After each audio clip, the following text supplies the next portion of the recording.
This week's topic encompasses many sensitive issues, including miscarriage, depression, anxiety, and more. Please take this into consideration when listening to the episode, or enjoy another one of our recordings instead. If you feel these or any other symptoms of burnout, depression, anxiety, or any other mental health crisis, please know you are not alone and reach out for help. If you're not sure where to turn, there are so many places that can offer support. Organisations like Mind in the UK and the National Institute of Mental Health in the United States have resources available online, on the phone, and in person. There are links for these and others in the description below. You are important. You matter. The world would not be the same without you. With love from the whole Wicked Cool Kids community.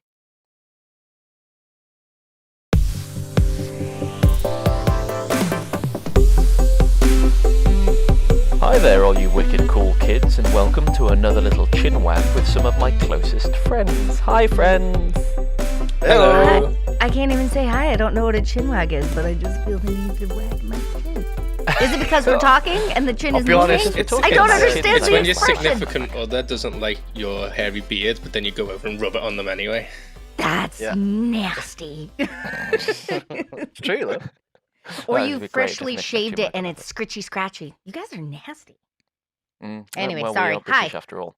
Hi. It's fine. Hi. I mean, I've got to admit, recently I've been feeling particularly tired. I didn't mind that little break from our normal intro.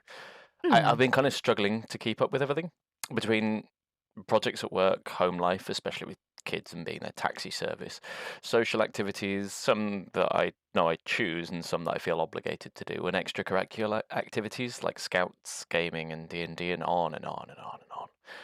I know we all sometimes say that there isn't enough time in the day, but sometimes it's less of a casual comment and weighs more heavily on us. Some of you guys listening might have had similar feelings, maybe for completely different reasons or with totally different symptoms, but I'm willing to bet that you all know the common term for it. It's burnout. Oof. While it's not a medical condition, in many countries it's been officially classified as a syndrome and is essentially a state of physical or emotional exhaustion. As much as I would love for gaming with you guys to be the cure for burnout, while that can be true, if I'm brutally honest with myself, it can just as easily be a contributing factor. So rather than asking if you have experienced burnout, I will instead ask if any of you have managed to completely escape it. Forever? Like, never had it? Never had it before. I know at least one person in my life who I've talked to burnout about, and they were like, "What? But explain it to me. What is it? Because I don't think I've ever Well, how had does it." that And when I person went through it with them, I was also like, "You're like too chill." How do they live their life though? Are they like pretty chill all the time anyway and pretty lax? They've basically got zero responsibility. But wait, so I Was know. this a child? I know that They behave like one. I tend to run high. I run high, right? Like constantly here. Really? You hit it well. I know. I'm a professional hider. But seriously, that amazes me. If you think that they were being genuine, right? If you really truly think that they were being genuine in the fact that they have no idea what burnout is. First of all, in media, I have no idea how they could become up to adulthood and not even understand what it's about. But do you have to be completely ignorant to the world? Like just listening to the chitter chatter, like earlier, Jason was like, "Are you listening to the news?" Abso-freaking-lutely not, because that's just going to contribute to the mental load that I've already got going. And yes, I should probably pay more attention. But did that person tell you a secret? Like how to not? Yeah, they don't have a job. They don't have any kids. They've got money from someone else. They just live a very, very relaxed and easy lifestyle. Okay, so we're looking. But they are the for only person I've ever sugar encountered who daddy was / mama. completely oblivious. Oh yeah. They're the only person I've ever To be encountered fair, who though, was completely oblivious. I've got one to of the those concept. and I'm still burning out and stressed all the time. So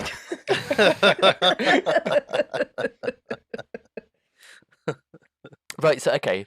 On that note, though, what is burnout to you? Because as you sort of suggest, it can be caused not just by being overloaded with work or money concerns or whatever, but and we can we can feel it from, maybe feeling too obligated to do social activities or just generally feeling overwhelmed. But what is burnout to each of us? How do we recognize that we're reaching that point?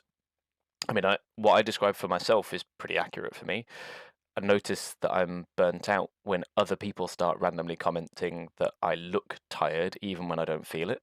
And I begin to feel an all consuming kind of presence of just being overwhelmed and unable to arrange my thoughts properly for all the things that I need to do in the week or the day ahead. But what about you guys?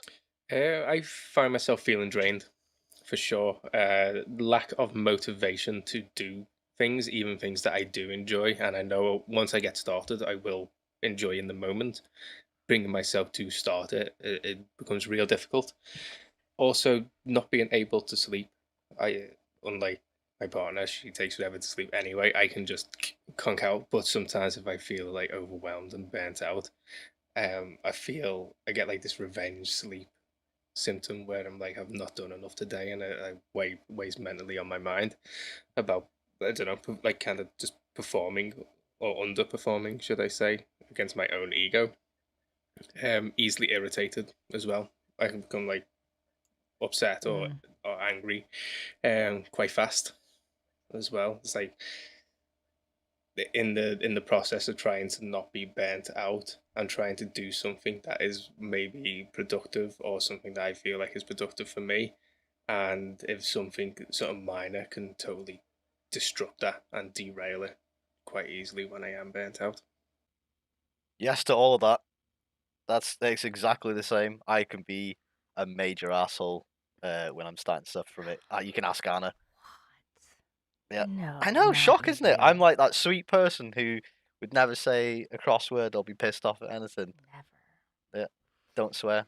You can, take that to the bank. Never said a swear word in my life. Do you find yourselves using like alcohol and stuff as well when you're burnt out? More? Are you more likely to drink? I'm more likely to be glued to my phone, so I've noticed I will doom scroll to no end, which is not something that I like to do because I just feel like it's junk for the brain. Or I'll It's just lie on the numbing, yeah. sofa, lie on the sofa and watch a show that I've probably seen 1,000 times, maybe 1,000,000 times before, which really, really annoys Anna because she knows exactly what's going to happen, and but It's that's less just me. mental I'll just lie tax there. And, on your brain, so you can just like it's there, it's sort of on for your brain to kind of do, but you Yeah, can it's kind of familiar relax and and do safe. it. Yeah, I could just be a vegetable and just not have to really think about things or move or anything. yeah, you little carrot. Go on, Kristin. For me, my signs, I will, I find myself getting irritated, but the worst thing that will happen to me is I don't know it until it hits me. I'm running until I slam into the wall, and then it's like complete cease to function. So, bearing it all, there have been times where I've had to call my husband and say like, I literally just can't function today. I have to be in my bed, and like if you need to send the kids in because they want to talk to me, that's fine. I'd prefer to just be left alone. And sometimes I just need to cry, and sometimes I need to just stare in the dark, and sometimes I need to doom scroll, but I literally just can't get out of bed. And I hated myself for a long time because of that, because when I was growing up, I remember my dad talking about my mom's mom doing something similar, and he would kind of vilify it and make it sound like she was neglecting her kids. And while I wasn't there, so I can't speak to it, from what I understand, there were kids old enough. She had 5 kids in her family, right? And so it went from, I think, 18-year gap between the oldest and the youngest, or something ridiculous like that. So the older ones definitely could care for the younger ones if the mom had to tap out for a second. Um, but I, as a mom now who gets overwhelmed, I understand it. And if I have a partner who's able to pick up the load so I can have a day off, I try and give myself the grace to do that, because if I can't imagine if I had to continue constantly pushing through the wall when I hit it. You know what I mean? Like I literally just kind of collapse. I can't drive. I can't do anything. Yeah. Mm. I'm going to come right back around to that in a minute. I realized that very often one of my counterintuitive coping mechanisms when I'm feeling to start getting into burnout territory is adding stuff. I start like just subconsciously looking at my calendar and trying to fill every minute, fill every slot, and be busy, almost trying to push through the barrier. And I wondered if that was a consequence of I mean, I was never brought up with this phrase, but there's that whole idea of the devil makes work for idle hands sort of mentality of like, oh well, you're feeling that way because you're not doing anything and you should do more. And I certainly there were certain elements of that in the well, you're probably feeling low because you're not doing much, so pushing forward. But I also totally anecdotally, I'm not stating this as fact or as saying, oh, I've read papers that, but I feel like just from my own perception, my own experience, I feel like what you described, Kristin, is really worryingly common for women and more common for women. And again, your description of women being ostracized for it or criticized for it is also worryingly too common. Do you think that version of burnout affects women more than men? Do we all, like us as men who've experienced it, and probably know men who've experienced it, and I you as a woman who've Yeah, I think that very unfortunately because I hate it and I try very hard to work against it and teach my family differently, but society is still very much so entrenched in gender roles. And Mhm. while I have a part-time job and it's all over the place and it's flexible, for the most part, for a majority of my momhood, I've been a stay-at-home mom, going here and there occasionally, but a stay-at-home mom. And there are still certain expectations of what I should be as a Mhm. stay-at-home mom. And even when said partner comes home, our societal expectation, for the most part, still is, well, I still have to be not just the stay-at-home mom, but the carer of the home, the this, that, the other thing. And so I'm not supposed to have a rest. Whereas at a Mhm. workplace, you're going to have however many lunch breaks, regular breaks built into your workday, a commute home. I'm constantly on, constantly wiping a butt, constantly hugging a kid, kissing a boo boo, fixing a snack, changing the TV because they can't. Oh, sorry, I gave you the pink cup and you wanted the red cup, and I just grabbed a cup and I didn't realize that was going to make or break the day for you. Um, and it's all of those just add Yeah. up. I think it takes a lot of mental capacity, and everyone talks about the mental capacity it takes to care for a child who can't do anything for Mhm. themselves.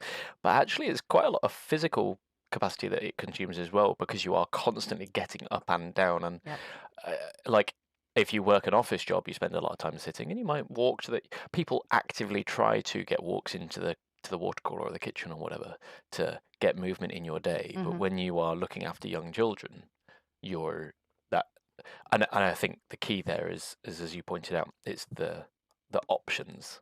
It's you don't have a choice, Yep. whether it's because of societal expectation or because kids need stuff doing for them. Yeah. Yeah, I know the World Health Organization recognize caring for people, whether that's elderly people if you're caring for your parents or at home, Mhm. or children, as well as relationships, can contribute up to 74% of symptoms that cause burnout. Wow, that's big. Mhm. I'm going to ask a really. I feel like this could be a very sensitive question, but I'm going to ask it Oh anyway. boy.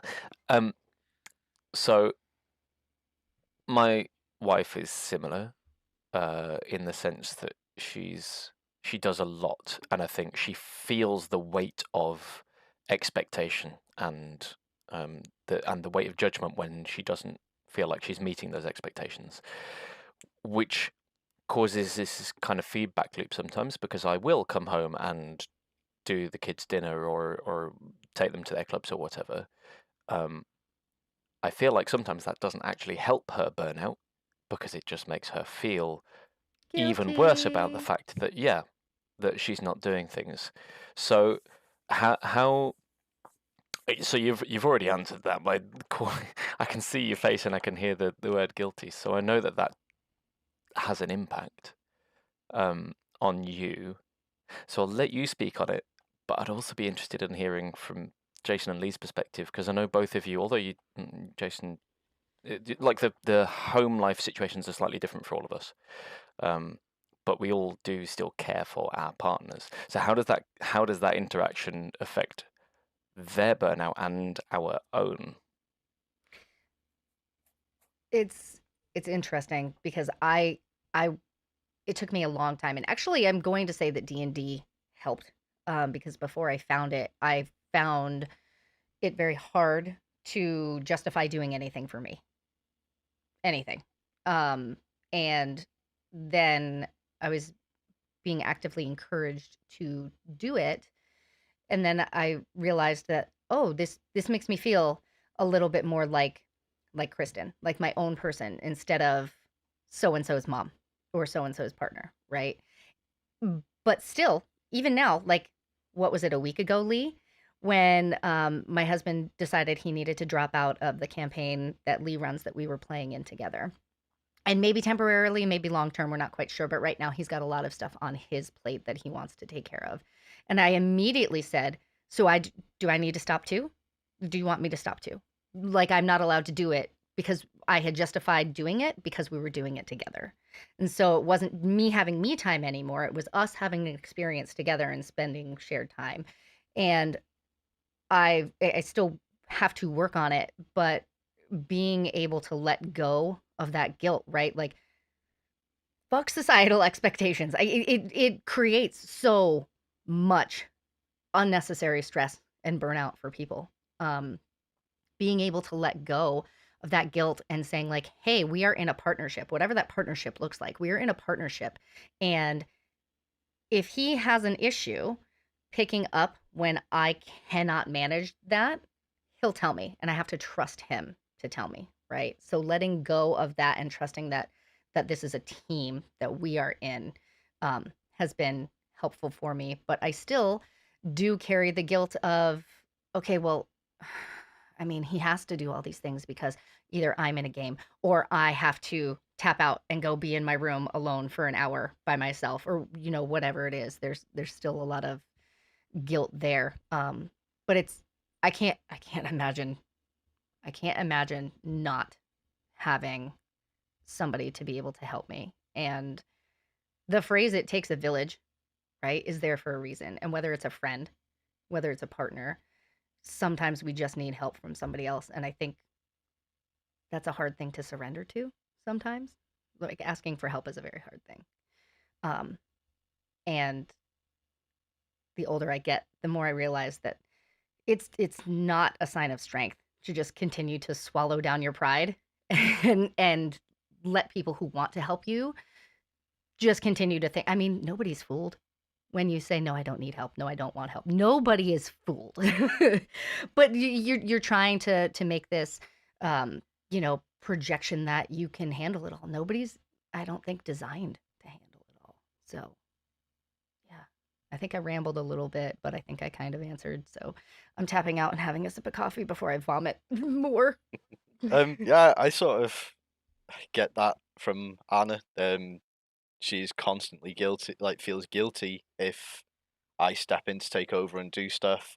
Like you guys have noticed before when Leo's been sat here with me, and I'll ask her a question that, like, is she doing what you up to now? Just like just making conversation or anything like that, and she will straight away go on the defensive and either come and collect him off me, where it's like, oh, I should be having him. This is my job. I should be taking him, which is Hmm. never the case.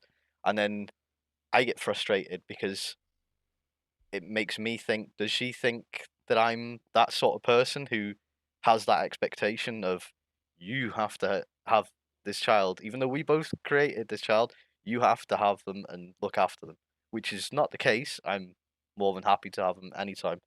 And she never likes to ask for help. Um, but it's something that, like, we've got to work on, and it gets frustrating because I want to help and I want to be able to do these things, give her a break and everything. But I don't know whether it's something that will eventually change in her mind and set in where she will be comfortable accepting the help and stuff. Maybe that's something you can answer, Kristin. I It's like so for the purposes of the audience, Lee's wife and I are close too, and we do talk, and I do try to remind her that she needs to let go of the guilt. And what I don't want for her is something that happened to me that I've spoken to all of you about, and I've mentioned before, is that I lost myself and my identity because I was just constantly giving to other people. And I still find myself falling back into patterns like that because that's just who I am. We talked about the other day, in the movie Encanto, who I am. I am the mom who heals everybody with food, and I'm taking care of it. You need to eat. You need to do this. You don't have a hat on and it's cold outside. You need to. Why are you wearing those shoes outside? It's cold. I am constantly everybody else, and whether or not you are mine, like my child or not, Lee, I know you're going out and I know you're going to be out late. I need you. What happened? I had to call you because I was nervous that you were driving home late at night and you would Yeah. fall asleep. So I made you be on the phone with me Yeah. to keep you awake. I try to give other people advice, especially in situations like I was, right? Like Anna. And that's helpful to me as a reminder, but I want to give people the advice that I needed that I didn't get. So she'll get there as long as I stay chirping in her ear and you stay supportive over here. I think it can happen. But all of us are programmed differently. But she'll get there. She'll get there, I promise. Or I'll punch her in the nose. Good. How about you, Jason? You've said that you get burnout for sure, but do you support yours when she's getting burnout, or does she not? I mean, she sleeps a lot because she's got a hard job, but Yeah, so I recognize it in other people more often than I recognize it in myself. I know when Evelina starts getting burnt out and overly stressed, uh, she starts to self-doubt and get like low self-esteem and feeling the kind of like loneliness and the sadness kind of seeps in those kind of like beginning steps into becoming depressed. Um, becomes overly emotional and it takes a minute to recognize that in herself, but to support her, kind of let her go through the emotional bits anyway. And because she needs to process them, and it's not healthy to just hold them in and bottle them in. So I'll let her get the emotions out, and I tend to stay quiet or ask leading questions in order for her to process the feelings that she's feeling a little bit more better, more healthier than just kind of lashing out at whatever it is.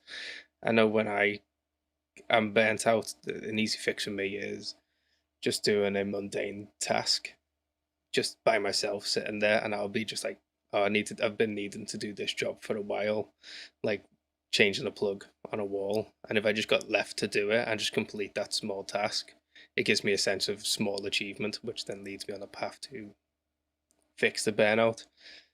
With Evelina, because she's on medication sometimes, which she's trying to come off at the moment, it can be difficult to kind of judge what she needs in that moment, but she's very much like a physical touch person who, when she wants to be comforted, in that way. So sometimes we just have a movie night and go and watch a bunch of stuff on the TV on the couch downstairs, and that tends to reset her and bring her back into a less of a burnout head.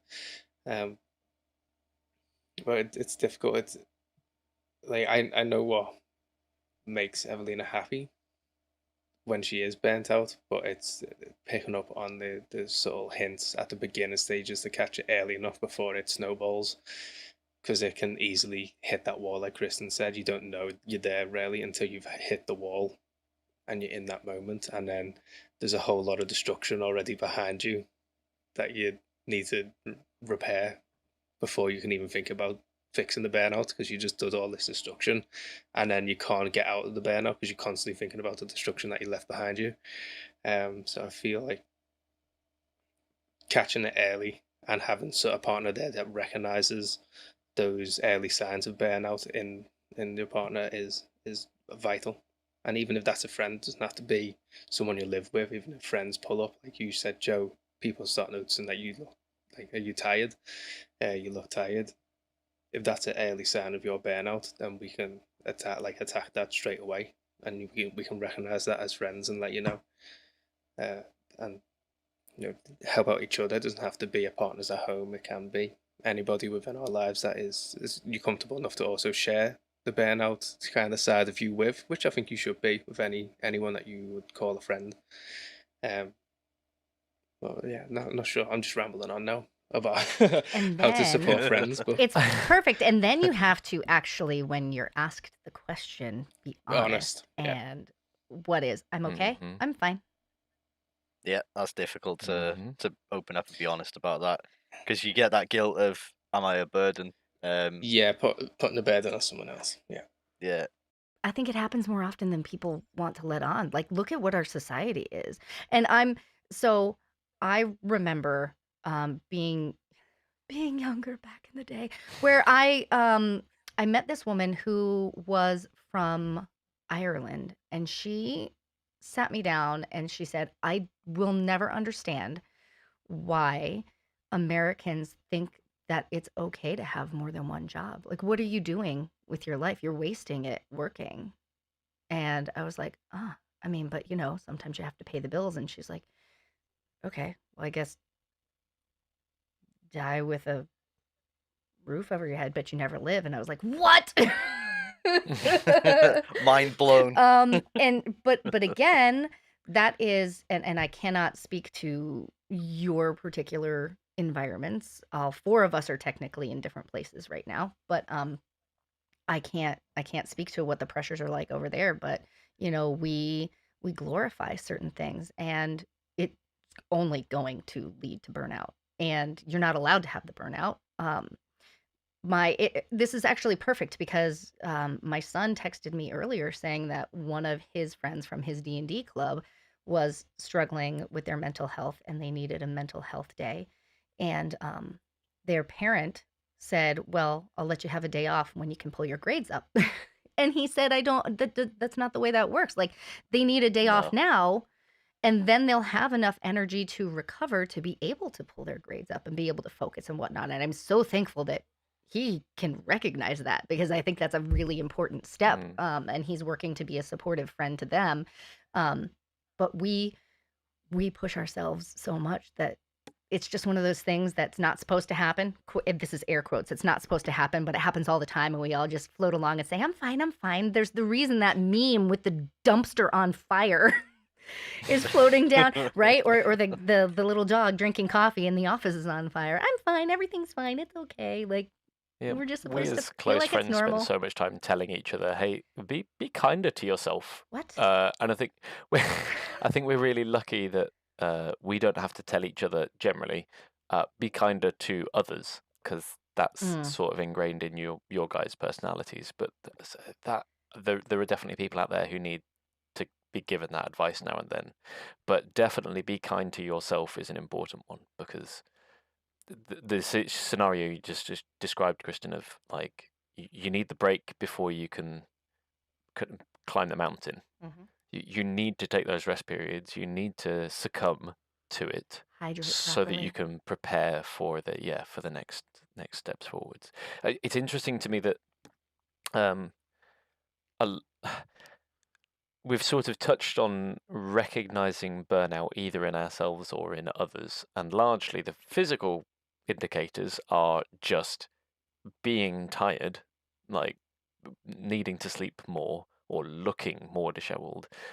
But outside of that, a lot of it is fundamentally a change in personality, change in the way that we think, low self-esteem, or getting more angry with less patience, or kind of lashing out, or generally more guilt over things that should be really simple. Like, it's these little switches I worry that too many people are right on the edge of burnout most of the time.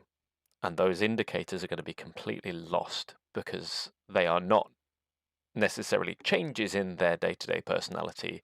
They're just aspects of their day-to-day personality because they are constantly riding the wave just before they crash.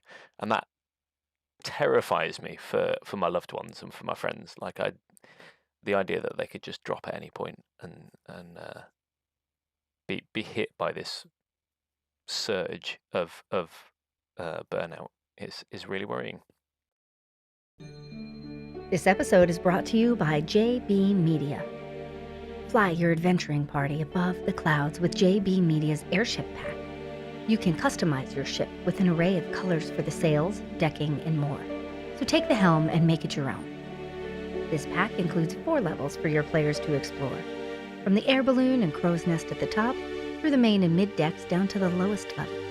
And if your journey is a perilous one, add some extra protection with their Weapons of War pack, where you can add ballista, cannons, and more to your ship.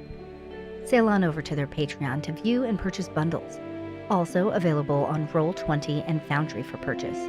Then give them a like and follow on Instagram at jbmedia.dnd to stay up to date with the newest releases. Links provided in the episode description below. I want to quickly talk about how we cope with burnout. We've sort of gone through some ideas already, but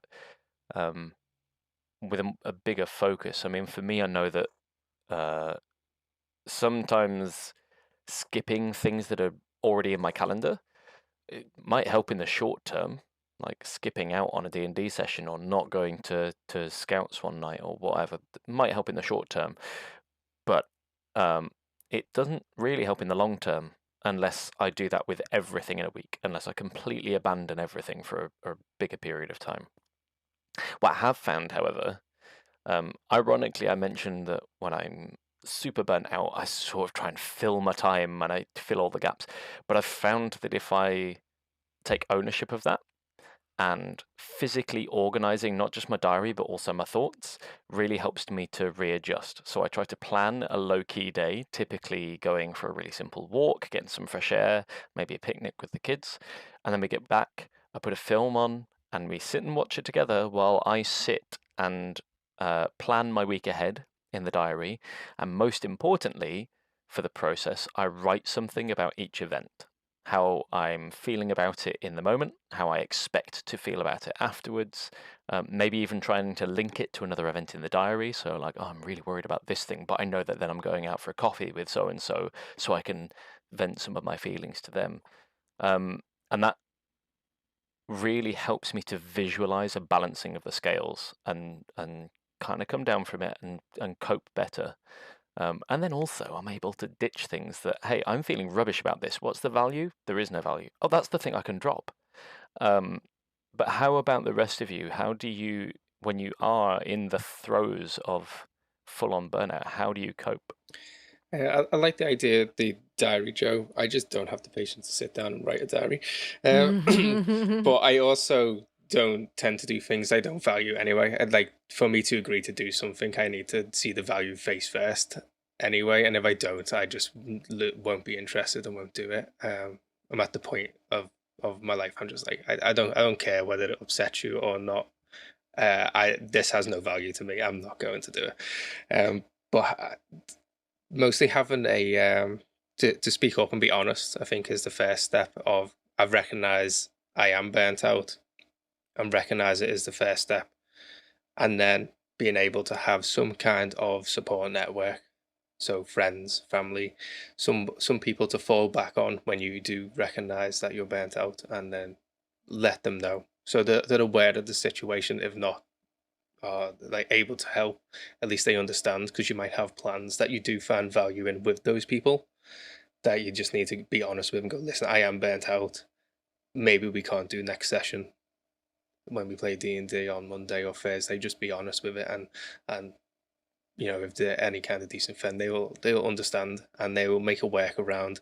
I know I can always pull in and out characters when people need days off. It's not a problem for any of my games, and I'm sure it's not a problem for any of your games that you guys have run in the past when people need those days.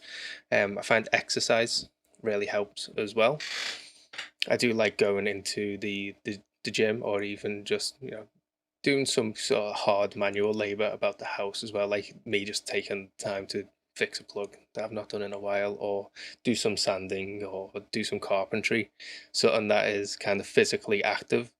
So your body is doing something that's familiar and easy for you to do, if you're able to, but something that's active. And it can be, like Joe said, going out for a walk, planning a picnic, because that's still, you're out and about. It takes you out of your comfort zone of the house and the office and puts you somewhere new. It refreshes the kind of sensory overload that you're getting from it, those being stuck in those two locations, from work to home, bed, sleep. Being stuck in that routine constantly for every day can just be exhausting in itself, even if those activities individually are pretty easy. The mental burnout that you get from doing that repetition all the time, sometimes you just need that refresh. I find that in the gym, but it can be anywhere. It can be on a walk, it can be to the park, it can be a coffee with a friend. Learning sort of stress management as well. So Joe, fantastic example with the planning out the diary. You know what's coming up and you can see it all in front of you. You can do that balancing mentally. You go, I'm doing this way, I'm doing this day. I've got something to fall back on. I'm going to pre-write it all. I'm ready to go. We can talk about this and go forward and plan it all. And it's less stress mentally on you, taking it day by day, because you already have it written down, ready to do. So that mental load after you've already written everything down is gone for the rest of the week. That's 7 days of what am I doing right now that you have answers for, that you don't mentally need to pull on the day that it's happening, which is, I think, fantastic. And creating the work-life balance as well for those that are in work, taking that time for yourselves. And it can be hard when you've got kids to do that, finding that time for yourself, but you do have a partner in most circumstances, but if not, people around you, family members, old friends that are willing to help. We've occasionally just been gaming online with Kristin's kid, just to pull him out of a situation. So just that's one less kid that she has to worry about, because he's sitting at a computer with us.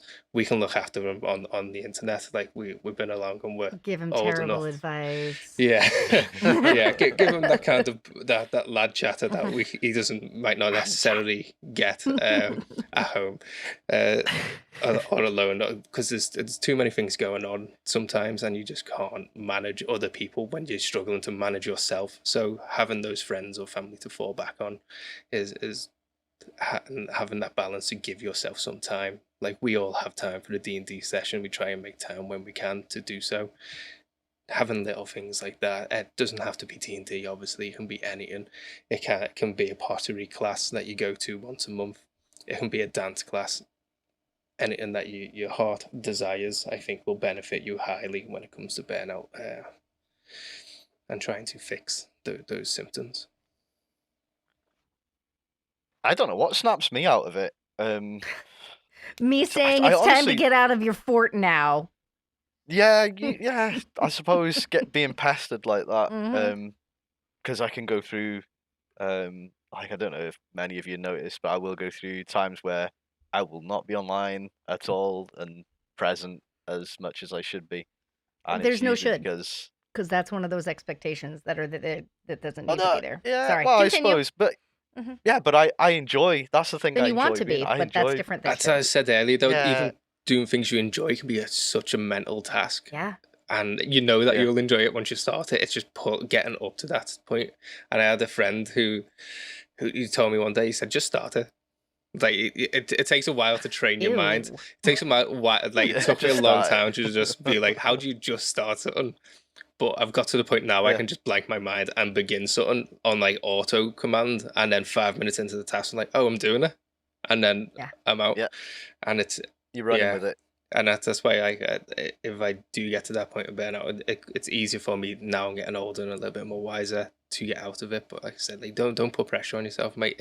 Even the things you enjoy can be a hard task when you hit burnout. Yeah. Well, that's why I've cancelled some games and stuff, or just put a hold on them, just to have a break and try and reset my brain and get it, back into gear. Switch things around and try and make myself back to how I usually am. But I don't know, it's difficult to pinpoint what actually just changes how my thinking goes. Because it'll just be I'll just get up and I'll be like, yeah, okay, today's the day, and then hey ho, I'm back on chatting away. Sometimes it happens like that, though. I wonder if it's Yeah. like, the sun that day because you live in a fairly rainy climate and that absolutely scientifically affects you, right? Yeah, but we all know my relationship with the sun, I so know. It's But the you know what? combustion on stepping outside. yeah. There are hormonal shifts. There are there's a reason why lunatics are called lunatics because the luna part of that is the moon, and they thought that when the moon, was closer and it pulled the water in your brain, that it affects you differently because of the way gravity works. I mean, there are certain things environmentally that can Yeah. cause a shift too. Yeah, I mean, living with darkness for like a whole month Yeah. up here in Sweden and just Yep. snow everywhere. Everything's just dark and cold for like at least like 2 months. It can be mentally draining, and we're getting like good light outside now, which is fantastic. And just even the Swedish government and the health organisations here say go outside, wrap up so you're warm, but have at least 30 minutes of just sunlight on your face, if anything, because the lack of vitamins that you get throughout the winter is like ridiculous. And like even newborn babies are given supplements to get them the vitamins they need if they're born around this winter period, because they just don't absorb the vitamins that they need to actually function as a human being up in this kind of climate. But yeah, like it's I feel like do you have like that expectation of a male, and this applies to you, Joe, that talking about your feelings like this is kind of a social no-no as well? Yeah, I've struggled with it. I'll say it has got a lot more easier since I have met you guys. It's felt more acceptable to sort of like there was a time in my life where I would go to a job and I would absolutely kill myself working as many hours as I could just to bring money in and everything. And now some stuff has happened and it sort of knocked me a little bit, and my head's probably not where it should be. And I feel it's more acceptable now after like talking to you guys. Well, at least I feel it's more acceptable to myself that it's okay for me to take a break from work. I don't have to hop straight back into it, be this big strong man that I can push through it. I'm a man, don't worry about that. I can go out and get all the monies and do that because, you know, I feel it's more acceptable for me to just take that time, sort myself out, and then Really hard to pull you know, away from go that back kind when of I'm back. toxic masculinity that society puts on a lot Oh of yeah. males from a very young age. Like, don't cry, you're a sure. big boy. Like you got I like you hate scrape that. your I hate knee it. and that. I hate I it. just it's hard. It's putting those societal Man, expectations on you from a very young age. And Joe, maybe you can talk on this a little bit. You got a little lad.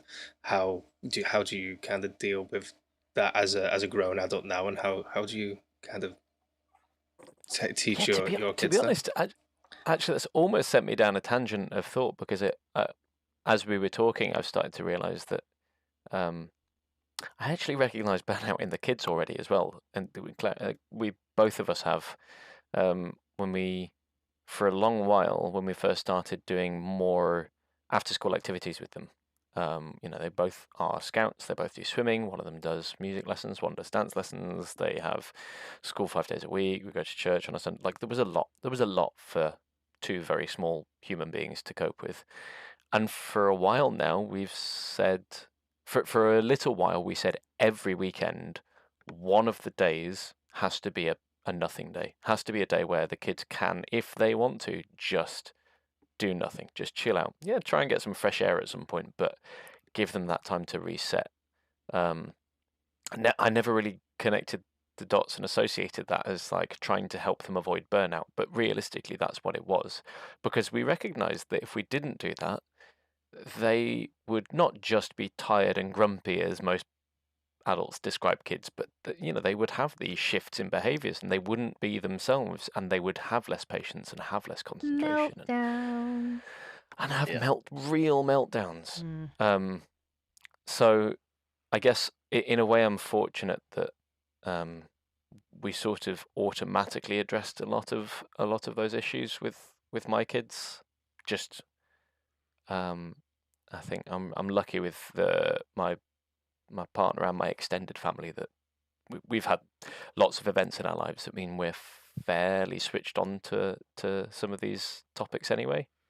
And definitely the idea of talking about it, I agree with you, Lee. It's become easier when I have groups like you guys. I think it's interesting that so many of us have to go through an event ourselves to realize it's okay to talk about it, and that's because you then talk to other people who also have. You either reach breaking point where you have to share, or you're in a room with other people who've done the same thing, and then suddenly you realize, oh wait, this happens to flipping everybody all the time, and why I only didn't know about it because no one talks about It it. doesn't make you stronger to hide it. It's ridiculous. Right. So I'm going to say two things. And one of them is just going to be I'm outing all of you. So I was making a mental note. For those of you listening, we are all on video with each other. No, you can't see it because we all, like, I make weird faces. But point Screenshots is, up on it makes screen it now. more, it makes it easier to have a conversation, right? Instead of just a phone call, we're all face to face for one another. And as we progressed and the topics got a little harder and more vulnerable, right? I watched the shift in all three of you. And it was very interesting. And then you brought up how, like, societally, the expectations are that you got to be a man, you got to tough through it, and you got to this, that, the other thing. And it's bullshit. But it was interesting because I watched it in action. Like, all of you just got really kind of pensive and your faces were a little forlorn even. But the second thing I'm going to say, I'm sorry if it triggers anybody, but I have experienced miscarriage in my life. And it is relevant to this because it's the same thing for me, is that it's so much more common than anybody ever gives it credit for. And then you can look at the numbers and you still ignore them because nobody talks about it. And It becomes taboo to like Right. talk about But it. all it takes is one brave person to start Yep. the conversation. And then you realize that you're not alone. You're not alone. Yep. And then you can have conversations and you realize that even if it's somebody's situation was completely different, knowing that you don't feel broken and alone. And I think that a lot of this burnout is similar, right? You described Evelina as feeling lonely. I get that way too. And I will look at my partner and I go, I have no friends. Nobody likes me. Yeah, the The only reason self-esteem they goes like me is straight be- down the drain. Right. It's terrible, right? And you feel like a broken human. And there are so many situations that will lead us down that path of darkness in your brain where it just kind of snowballs into a place where you eventually turn into a puddle. But all it takes is one brave person to talk about it. And I try to be the brave person that talks about it, right? Because I know that I needed that person to come to me and say, this is my experience and you're not alone, right? And sometimes you'll say the wrong thing, but sometimes you'll say the best thing that anybody will have ever heard, and it will pull them right out of wherever, or at least make them feel comfort in the knowledge that they're not alone. So That's why it's so if important to talk about your experiences, because you don't know who it's going to touch on the other side of Right. wherever you're posting it. That nothing else might have worked for somebody, but until you've spoken about it and you've made your voice and put your voice out there, that might just be what one person needed to hear. And if that helps if one anybody person, listening, it's right? worth it. Everybody listening, if you are that one blessed person like Joe initially described that has no idea what burnout is because you've never experienced it and never even seen anybody experience it before, great. Put your head back in the sand and we're all jealous of you. But if you are like the rest of us and unfortunately know what it is, don't be afraid to talk about it. Don't hold it back because you have no idea who you are going to help. I mean, and without being Debbie Downer, right? Like, it might literally save somebody at some point. Yeah, Your words. it really might. And it does become so much easier. I've found that when I started talking more openly about my mental health, it became very natural conversation for me.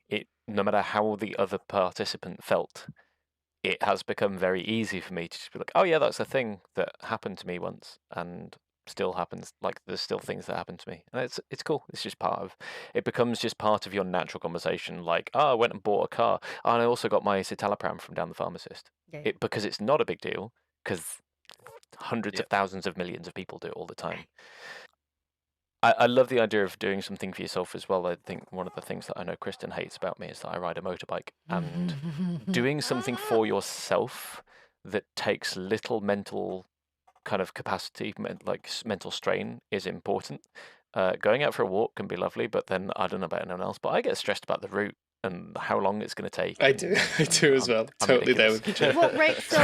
So it's hard because instead I just get on my motorbike, I put my helmet on, and I go out and I ride, and I know my roads well enough that I can go out for an hour-ish, and it's something that I think, at least I consider it important for this. I can only do it realistically on my own. I can meet up with people if I wish, if I want to, but I'm on my own on it. It's 100% for me. I am not doing it for anyone else, and it is something I cannot easily do unless I make time for it. Like, I used to think of music as something that I would do for myself. I'd pick up my guitar and play my guitar, but I can do that when the kids are around my feet, like bothering me. Getting on my bike is something I can. The only reason to do it and the only way I can do it is for me, and that helps me a lot. It's similar for me with photography when I'm not doing it for a client. Doing just nature photography. I'm not a nature photographer, but I just go. I need to kind of plan it and go somewhere to a nice lake or to a forest or a mountain. It's not something I can just pick up a camera and then do. I can do that, but it's not the same when it's in the kind of local place that it's something I need to plan and go. This is a cool location. I've seen a 360 shot of this. It looks awesome. I'm gonna take this weekend to drive down and do that. And I think that's my kind of outlet in that same regard as your driving, Joe. If I had a bike, it'd be much easier. So I'll have to try and get my license for my bike again and just stress Kristin out more. I guess I'm gonna have to break up with you guys. You cause me so much stress. I get a quad bike, Kristin, it'll be fine. We're running really short on time, so I just want to bring this around to we are a tabletop gaming group. We like to play computer games and online games and chat and so on. So let's bring it just back to that just to finish up. I'm just interested to hear how burnout affects each of us as players and game masters. We've already touched on this a lot, because critically it's difficult to engage as a player or be enthusiastic as a game master if you're physically, socially, or mentally exhausted. But specifically, one of the things I want to hear is where tabletop gaming and interacting on a community like this sits in your hierarchy of burnout. Like, is it something that you feel like generally helps, or is it something perhaps, especially I guess running games, that you have to take a step back from and you recognize that? Is it the last thing that you drop, or is it one of the first things you consider? Lee, you already talked about, you recognize that running games is hard and sometimes you have to put them on pause. So I guess it doesn't necessarily sit at the top of the hierarchy for burnout that you abandon, but you recognize it's a contributor to it, right? Yeah, running a game when there's a lot of moving parts, it all depends on how far they are in the story wise. But if it's a session I know that's going to require a lot of me being present and mentally on the ball, and I'm not in the right space for it, it's better for me to not put the players through a session where I'm going to be like, I have no idea what you just said, or sorry, I'm not listening. It's just not. It's not good for. It's not a good experience for them, and afterwards, I would not feel good about doing that. So it's better just to take a step back and just say, look, guys, I need to tap out tonight. Just collect my thoughts and everything. Fortunately, I've got amazing players, and they respect that I need some time sometimes, and we jump back into it when we can. But yeah, it is definitely, I think, one of the things that is weighty, well, running games at least. As a player, I don't really like doing it. There's sometimes you can push through and play, but I don't feel good about playing when I'm not mentally there either. Mm. Because one, you're not giving the DM your full attention when they've put a lot of work into like preparing a session and doing stuff. And if you're not present there, being able to give them answers or anything, or like put the work in as a player that you should be, it's not really fair on them either. So it's, I guess, for both better all round. You just say, be open and honest, and just say, I need a little bit of a break. I hope you don't mind, but as long as you give them plenty of notice, because that's another thing that can cause DMs to stress out as well, when it's just last minute. But things happen. Life can be very unexpected, and it's not going to be able to give you the attention, the time and notice all the time. But yeah, I suppose they are up there with being very high loaded for me. So things that I would take a step back from. Thankfully, it's not a lot, but yeah, because I do absolutely enjoy. It's a hell of a thing to be able to just jump on with your friends and stuff and escape reality to this world that somebody's created for you or you've created for them, and just see how they interact with it all. It's a really good way to just cut loose from all the crap that's around you in life. Yeah. Yeah. How about you, Jason? You run several games. How does it sit for you and as a game master? D&D, it's usually one of the last things I'll cancel if I'm on a burnout, because I do enjoy the process of D&D. Last night I didn't record like I usually do, because I felt myself getting overwhelmed with the recording process in the prior weeks, and I couldn't feel myself focusing because I was always constantly worried about what's the picture on the OBS recording. And so last night I was like, I'm not doing it. And I feel like I had my attention to you guys was a lot more present than it had been in prior weeks. So I've cut things out like that, and sometimes I said to you guys, I've not been fully able to prep tonight. It might be a lot of role play from your guys' side of things, so I'll let you know when I am getting overwhelmed. But D&D is one of those relaxing parts for me that helps me come out of burnout. After the D&D session, I kind of feel revivified slightly, in order to pick up my week again. And so it's up there. It's like it'd be one of the last things I try and cancel out, unless I physically can't be somewhere to play it. I'll always at least try and run a game, and if it's not the main game, I'll try and run a one shot. That's just easier mentally for me to do.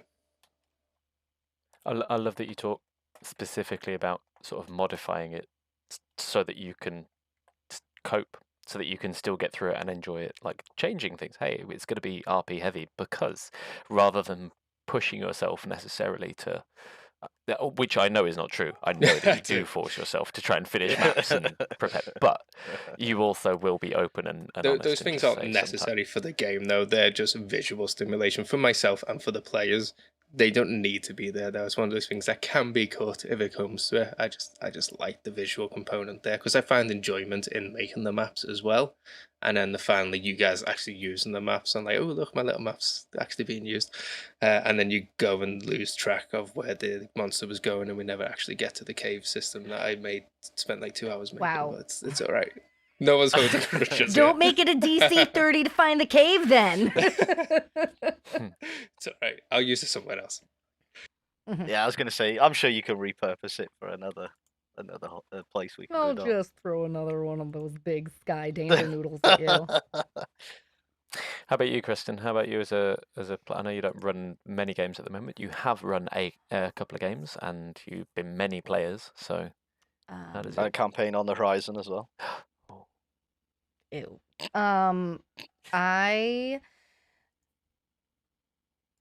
missing a D&D game stresses me out and adds more to my mental load than would be helpful. But also, so like Jason mentioned exercise before. Exercise is complicated for me because that's what I do for a job. So if I go to try and do it for me, am I Kristin the individual, or am I Kristin the instructor? And then I have to put on a face.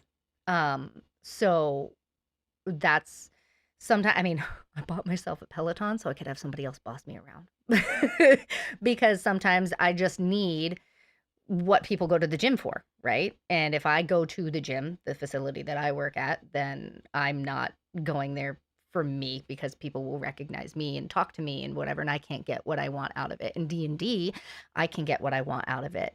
But I also find that so you have to initially bring yourself to the table. And sometimes in many aspects of our life, walking through the door is the hardest step that you'll take, right?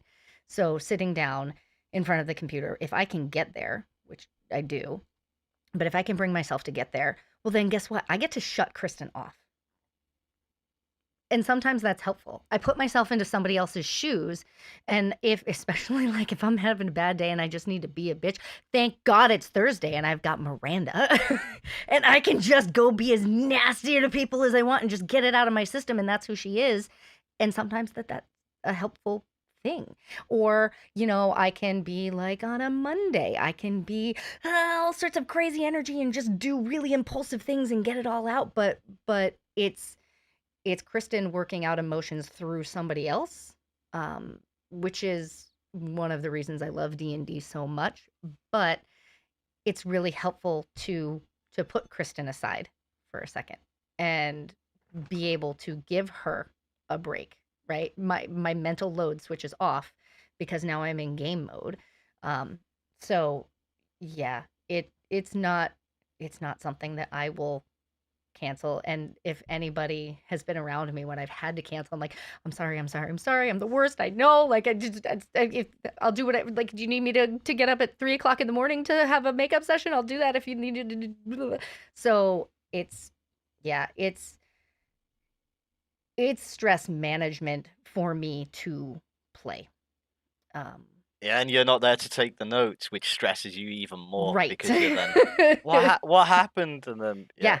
You're And relying on, and no matter what the notes. recap is, it's not a Kristin's notebook full of notes kind of recap. Yeah, it's not a 2-hour recap. You know what? I don't. I'm sorry. We okay. appreciate it. I am who I am. I love it. Mm. Yeah, I mean, you are who you are, and you are wonderful, all of you. Thank you all so much for your input. It was powerful and interesting, and we all of us at some point mentioned that we rambled, and I think that's just natural because anything related to mental health is such a huge topic and is too often shied away from, so we don't always get the experience that we should have, just being open and honest. And it's very easy to worry about what other people are going to think about what you say, so it's appreciated greatly that you guys opened up and were just honest. And thank you all for listening. Remember to be kind to yourself and to give yourself a break without any guilt. Sometimes you just need it, and you definitely deserve it. Keep it out for others who could do with some support too, because that is just one of the ways in which you can be cool. But if you can't be cool, be wicked. See you next time, guys. Bye. Bye! Wherever you found us today, don't forget to like and subscribe for more great content. And if you want to find out more about what we do, how to support us, pick up some merch and find links to our friends like JB Media, visit us at wickedcoolkids.co.uk.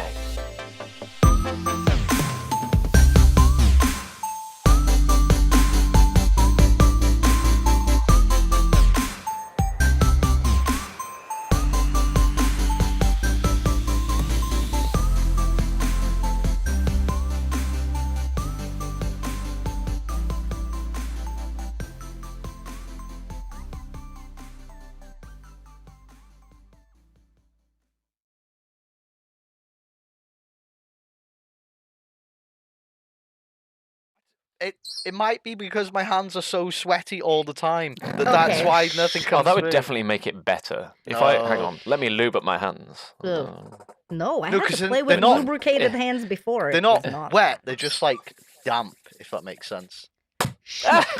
Yeah. He squirted himself right in the face. I did, with hand sanitizer as well. Slapper.